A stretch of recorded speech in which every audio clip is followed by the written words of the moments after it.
Before Matt Damon and Ben Affleck were Jason Bourne and Batman, respectively, they were two struggling actors piecing together a 90s masterpiece, Good Will Hunting. I'm definitely a little biased being from Boston, but the idea of a genius janitor from Southie is undeniably compelling.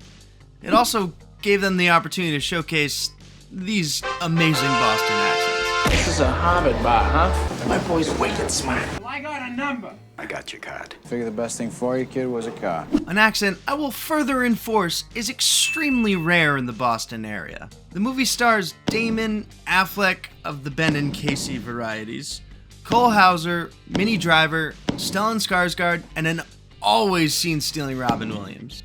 Now let's delve into why Good Will Hunting is perfect. The film follows the journey of Will Hunting, a troubled genius bouncing around blue-collar jobs in Boston. In his downtime, he bar hops, hits up the batting cages, and on one memorable occasion, gets the shit out of a car! This particular incident lands him in jail, and leads to a judge giving some solid exposition over his impressive rap sheet. June 93, assault. September 93, assault. Grand theft auto, February 94. January 95, impersonating an officer. Mayhem, theft, resisting. Will's in a tough spot, and ends up getting saved through the intervention of Gerald Lambeau, an MIT professor who discovered Will's solution to a virtually unsolvable math problem, which was definitely not solved by Lester Patel from Chuck. No way. He keeps going to bars with his buddies, and a big moment where this movie goes from drama to fantasy is when this guy approaches this guy to make him look foolish in a battle of wits. Anyone who's ever been to a bar knows that this guy doesn't approach this guy at all.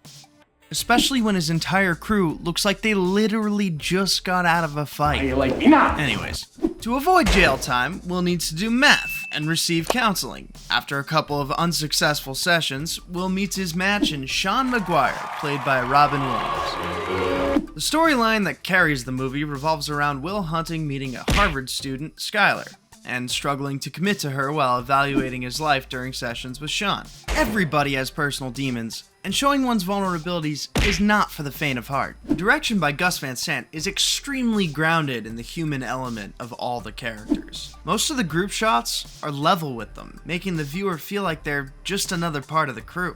In the sessions between Sean and Will, most of the shots are viewpoints of either Sean or Will, leaving the viewer in the shoes of the relationship. One of the best instances of this is when Will goes after Sean's late wife in their first session. He's obviously trying to find the weak spot to exploit and hopefully get Sean to not work with him. But it goes from a close-up of Will pushing him to a close-up from Will's point of view of Sean getting triggered. If that scene were done with a wide shot or in a two-shot, it wouldn't have nearly the same impact. Instead, it's very constricted, up close and personal, and hits so hard. Hats off to Gus Van Sant because that scene is incredible.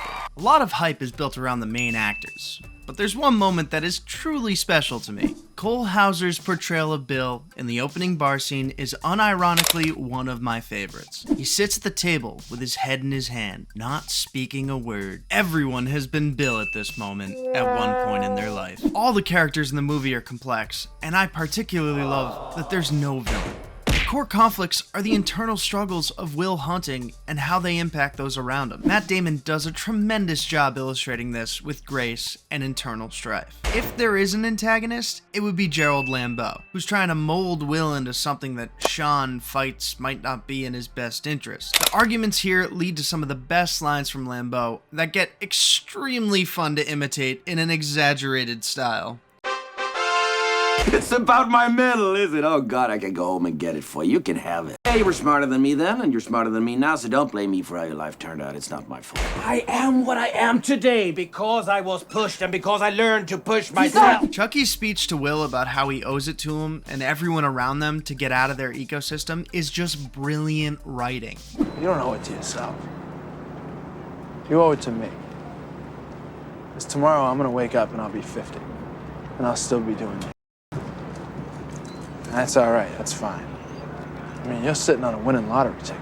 It's hard to imagine a friendship as strong as this one outside of the silver screen. Another great moment is the second Skylar references I want to meet your brothers. Chucky knows Will has been lying, and all the jokes are sucked out of the moment. I truly believe this is one of Ben Affleck's best acting performances to date. Robin Williams destroyed this role. There isn't a single scene he's in that isn't memorable. After Sean throws Will into the wall, the following scene in the park is the meld of perfect writing, acting, and directing. I actually did this speech in my public speaking class for my final performance. It's one of the few scenes in the movie actually shot in Boston. And after Robin Williams passed away, it's become a local beacon for honoring the late actor. Minnie Driver's Skylar is complicated as a character in love with Will as he struggles to find what matters to him. Their relationship is built on lies, surrounding his sizable family. Maki, Ricky, Danny, Terry, Mikey, Davey, Timmy, Tommy, Joey, Robbie, Johnny, and Brian. And she works through all of these to take a chance on him. I don't know if it's just me, but every time I hear her say, I think I got some of your pickle. I hear it drop lower and lower. The climax of the film is centered around her leaving for California and having invited him to go too. That's where you get the ever-quotable ad-lib. Son of a bitch. He stole my line. My buddy and I quote this scene all the time. It's not your fault. I know. It's not your fault. I know. No, you don't. It's not your fault. The written word of it is honestly pretty hard to see hitting such an emotional chord as it does in the film. It's a simple repetition of that phrase, it's not your fault. And seeing the defensive nature of Will Hunting slowly opening up to Sean, it's further proof of the true genius that was Robin Williams. Granted, Matt Damon held his own for sure. Tom is funny. The little Lambeau is actually a Canadian college professor that pushed the writers to let him give his little appreciation speech. Most people never get to see how brilliant they can be. They don't find teachers who believe in them. They get convinced they're stupid. I hope you appreciate what he's doing. Casey Affleck's I Hate LA shirt is amazing, and I've been looking for it for years. Maybe it's the Boston in me, but that shirt does ring true. Stellan Skarsgård massacres this role. He's not mentioned in a lot when people talk about it, but there's the one moment where he laughs at Sean saying the word ironical.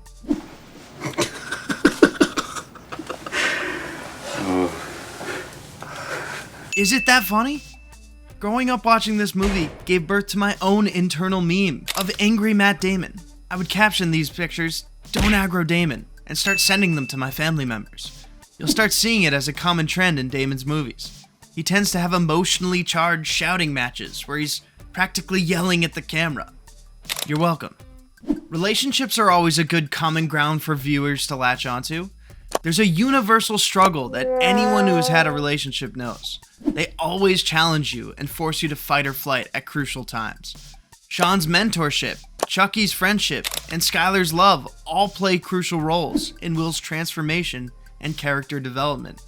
There's also a steady theme of fear of failure that gets related back to Jerry and Sean's relationship. Why are you still so afraid of failure?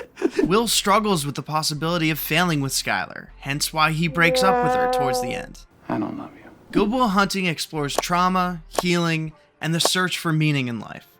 It's a simple yet timeless notion that carries through generations. If you're ever looking for a laugh in reference to the movie, look up the Good Will Hunting scene in Jay and Silent Bob Strikes Back. Kevin Smith of Clerks, Chasing Amy, and Dogma fame was actually a producer on the movie, and requested the collective stars to parody the Harvard bar scene. Face facts, my friend. You're just no longer that good. Will Hunting.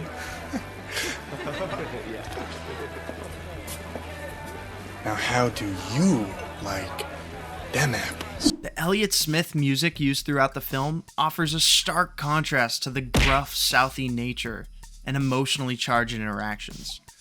There's a quiet, heartfelt tether that his music gives the film, and the final scene of Will driving over Miss Misery is a great curtain call meld. And that, my friends, is why Good Will Hunting is perfect.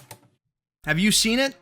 What moment stuck with you the most? Have you seen anything lately that reminds you of it? Because I want to see more movies like it nowadays. Thank you so much for watching, and we'll catch you next time.